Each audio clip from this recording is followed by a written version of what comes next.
शनिवार नूं करनाल दे विच जो कुछ होया है वो बड़ा जरूरी सी। अमन ते कानून दी स्थिति नूं कायम रखण दे लई ठीक है कि डीएम ने शब्दां दी जिहड़ी गलत वरतों कीती, पर जो किसानां ते कार्रवाई हुई वो बिल्कुल सही सी।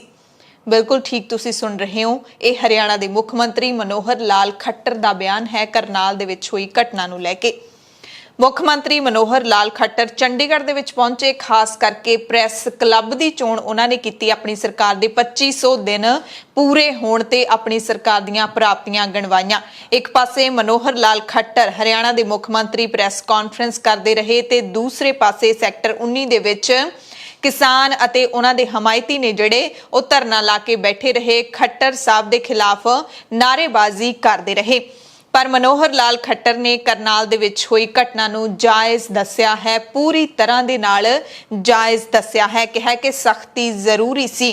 जिहड़ियां पुलिस ने वराइयां डांगां ने किसानां दे उत्ते, उस मसले दे विच कह सकदे हां सीधे सीधे तौर ते कि हरियाणे दे मुख मंत्री ने अपनी पुलिस दा पूरा बचाव कीता है।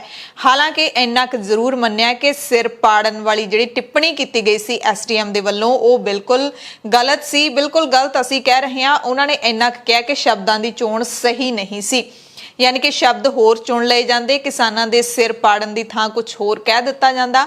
जे कोड वर्ड विच कहा जांदा तां अपने वर्गे लोकां नूं पता ही नहीं सी लगना कि कहा की है। उन्होंने कहा शब्दां दी चोण गलत सी, पर जो कीता गया वो गलत नहीं सी। सख्ती जरूरी सी। अमन ते कानून यकीनी बनाउण लई इह जरूरी सी। जेकर अधिकारी दे खिलाफ कोई कार्रवाई कीती भी जानी है तां पहलां जिला प्रशासन इस दी समीक्षा करेगा, यानी कि इस अधिकारी के खिलाफ कोई बहुती कार्रवाई नहीं होने वाली, जिला लैवल की कार्रवाई है जिहड़ी वो होएगी। कहते डीजीपी इस पूरे मामले नूं देख रहे ने ते नाल ही उन्होंने पंजाब ते वड्डा इल्जाम लाया है। मनोहर लाल खट्टर ने कहा कि हरियाणा दे विच जो कुछ भी हो रहा उहदे च पंजाब दा हत्थ है।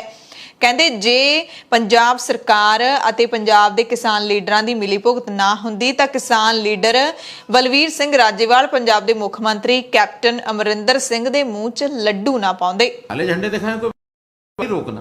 फिर बीच में सिरसा में घटना हुई जब डिप्टी स्पीकर की गाड़ी को तोड़ा गया। ये लोकतंत्र के विरोध में है। लोकतंत्र की सुरक्षा करना शासन, प्रशासन, गवर्नर सबका काम है। तो लेकिन शब्दों का चयन संभल के करना चाहिए। और जब लॉ एंड ऑर्डर को मेंटेन करने के लिए फोर्सेस काम करती हैं तो क्या क्या नहीं होता है, सारी शक्ति उपयोग की जाती है। शक्ति तो लोकतंत्र को मेंटेन करने के लिए करनी चाहिए थी। अब आप यहाँ आए हैं, अगर आपको किसी को कोई आपको सुरक्षित यहाँ पहुँचने ना देता तो आप ही कहते कि मेरा अधिकार आने का क्यों नहीं आने दिया गया। आज जो कॉल दी गई है, आप लोगों ने मुझे बुलाया, मैं यहाँ आया, ना आपका इसमें रोल ना मेरा रोल, लेकिन कोई ये कहे कि नहीं तो हम तो व्यवधान डालेंगे, मुख्यमंत्री को वहाँ नहीं जाने देंगे। क्या इसको आप ठीक मानते हैं? कि कल से मुझे जो फोन आ रहे हैं कि इनको सख्ती से निपटो। अपने लोग भी जब बिगड़ जाए, घर में बालक होता है वो भी तो घर का होने के बाद भी बिगड़ जाता है कई बार। तो कोई घर का जो बड़ा होता है वो उस बालक को एक सीमा में तो उसके साथ व्यवहार किया जाता है ना। अब वो सीमा बदलती रहती है। एक सीमा ऐसी मुझे लगता है ये चीज़ें ठीक होंगी और पुलिस को आदेश हो जाते सख्ती से निपटो, तो क्या होता उस दिन? गुरेज नहीं होना चाहिए। और हरियाणा को उन्होंने बहुत गलत चुन लिया है इस आंदोलन का, और इसमें पंजाब का हाथ है। वरना राज्यपाल जाकर के मुख्यमंत्री को इस प्रकार से लड्डू खिलाते हुए नहीं दिखता।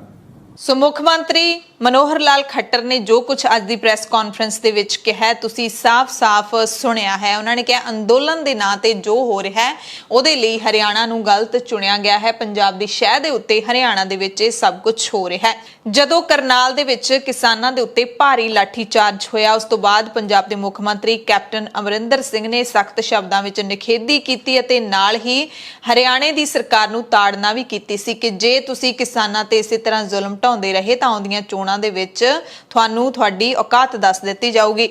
ते हुण उस तो बाद जिहड़ा हैगा मनोहर लाल खट्टर मुख मंत्री कैप्टन ते वरे ने, ते उस तो बाद कैप्टन ने किहड़ा चुप रहना सी। कैप्टन अमरिंदर सिंह ने फिर जवाब दिता है, लड्डू वाली गल दा भी जवाब दिता है।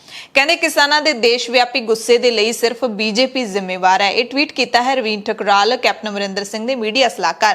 कहते तुहाडे वल्लों कीती गई कार्रवाई यानी कि बीजेपी नूं संबोधन करके ते एमएलए ਮਨੋਹਰ ਲਾਲ ਖੱਟਰ ਨੂੰ ਸੰਬੋਧਨ ਕਰਕੇ ਉਹ ਕਹਿ ਰਹੇ ਨੇ, ਕਹਿੰਦੇ ਤੁਹਾਡੇ ਵੱਲੋਂ ਕੀਤੀ ਗਈ ਕਾਰਵਾਈ ਨਾਲ ਤੁਹਾਡਾ ਕਿਸਾਨ ਵਿਰੋਧੀ ਏਜੰਡਾ ਐਕਸਪੋਜ਼ ਹੋ ਗਿਆ, ਸਭ ਦੇ ਸਾਹਮਣੇ ਆ ਗਿਆ। ਤੁਸੀਂ ਕਿਸਾਨਾਂ ਨੂੰ ਕੁੱਟਣ ਦੀ ਥਾਂ ਤਿੰਨੇ ਖੇਤੀ ਬਿੱਲ ਰੱਦ ਕਰੋ, ਲੱਡੂ ਤਾਂ ਮੈਂ ਤੁਹਾਡੇ ਮੂੰਹ 'ਚ ਵੀ ਪਾ ਦਿਆਂਗਾ। ਇਹ ਟਵੀਟ ਹੈ ਜਿਹੜਾ ਕੈਪਟਨ ਨੇ ਕੀਤਾ। ਸੋ ਇਹ ਤਾਂ ਸਰਕਾਰ ਨੇ ਜੋ ਰਿਐਕਸ਼ਨ ਦਿੱਤਾ ਇਸ ਤੋਂ ਇੱਕ ਦਿਨ ਪਹਿਲਾਂ, ਯਾਨੀ ਕਿ ਕੱਲ ਜਦੋਂ ਮਨੋਹਰ ਲਾਲ ਖੱਟਰ ਨੂੰ ਮੀਡੀਆ ਨੇ ਸਵਾਲ ਕੀਤਾ ਸੀ ਇਸ ਪੂਰੇ ਮਸਲੇ ਤੇ, ਤਾਂ ਮਨੋਹਰ ਲਾਲ ਨੇ ਸਿੱਧਾ ਇਹ ਕਹਿ ਦਿੱਤਾ ਸੀ, ਗੈਰ ਜ਼ਿੰਮੇਵਾਰਾਨਾ ਜਿਹਾ ਬਿਆਨ ਦਿੱਤਾ ਸੀ ਕਿ ਜੋ ਕੱਲ ਵਾਲਾ ਬਿਆਨ ਹੈ ਉਹ ਚੱਕ ਕੇ ਚਲਾ ਲਓ, ਅੱਜ ਵੀ ਮੇਰੀ ਉਹੀ ਗੱਲ ਹੈ।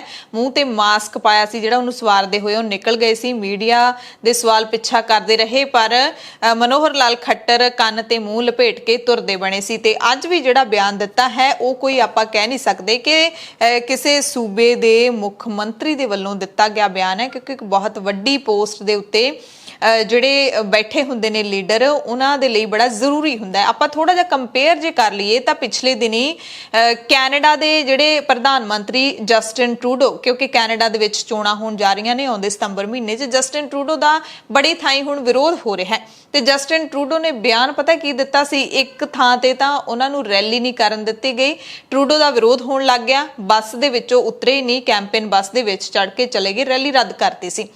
ਬਿਆਨ ਮੀਡੀਆ ਸਾਹਮਣੇ ਇਹ ਦੇ ਰਹੇ ਨੇ ਟਰੂਡੋ, ਕਹਿੰਦੇ ਮੈਨੂੰ ਪਤਾ ਹੈ ਕਿ ਲੋਕ ਦੁਖੀ ਨੇ, ਲੋਕ ਇਸ ਕਰਕੇ ਦੁਖੀ ਨੇ ਕਿਉਂਕਿ ਅਸੀਂ ਬਹੁਤ ਵੱਡੀ ਤਰਾਸਦੀ ਦੇ ਵਿੱਚੋਂ ਗੁਜ਼ਰੇ ਹਾਂ, ਇੱਕ ਮਹਾਮਾਰੀ ਦੇ ਵਿੱਚੋਂ ਗੁਜ਼ਰ ਰਹੇ ਹਾਂ, ਤੇ ਉਹਨਾਂ ਲੋਕਾਂ ਦੀ ਪੀੜ ਮੈਂ ਸਮਝ ਸਕਦਾ ਜਿਨ੍ਹਾਂ ਨੇ ਆਪਣਿਆਂ ਨੂੰ ਗਵਾਇਆ ਹੈ, ਕਿਉਂਕਿ ਇਹ ਲੋਕ ਇੱਥੇ ਵੈਕਸੀਨ ਦਾ ਵਿਰੋਧ ਕਰ ਰਹੇ ਸੀ ਤੇ ਲੋਕਡਾਊਨ ਦਾ ਵਿਰੋਧ ਕਰ ਰਹੇ ਸੀ, ਤੇ ਇਹ ਪ੍ਰਧਾਨ ਮੰਤਰੀ ਦਾ ਇੱਕ ਬਿਆਨ ਸੀ ਕਿ ਮੈਂ ਉਹਨਾਂ ਦਾ ਦੁੱਖ ਸਮਝ ਸਕਦਾ ਹਾਂ।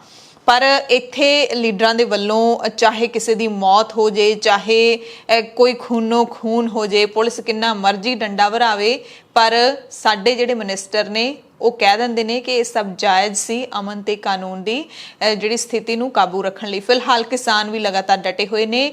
ਮੰਗ ਇਹੀ ਹੈ ਕਿ ਐਸਡੀਐਮ ਦੇ ਖਿਲਾਫ ਕਾਰਵਾਈ ਕੀਤੀ ਜਾਵੇ, ਤੁਰੰਤ ਬਰਖਾਸਤ ਕੀਤਾ ਜਾਵੇ, ਪਰ ਮੁੱਖ ਮੰਤਰੀ ਸਭ ਤੋਂ ਇੱਕ ਸੂਬੇ ਦਾ ਸਭ ਤੋਂ ਵੱਡਾ ਬੰਦਾ ਹੁੰਦਾ ਹੈ, ਉਸਨੇ ਕਹਿ ਦਿੱਤਾ ਹੈ, ਸਾਫ਼ ਕਰ ਦਿੱਤਾ ਹੈ ਕਿ ਅਜਿਹਾ ਕੁਝ ਨਹੀਂ ਹੋਣ ਵਾਲਾ। ਹੁਣ ਕਿਸਾਨ ਅੱਗੇ ਕੀ ਐਕਸ਼ਨ ਲੈਣਗੇ ਇਹ ਵੀ ਦੇਖਣਾ ਅਹਿਮ ਰਹੇਗਾ। ਧੰਨਵਾਦ।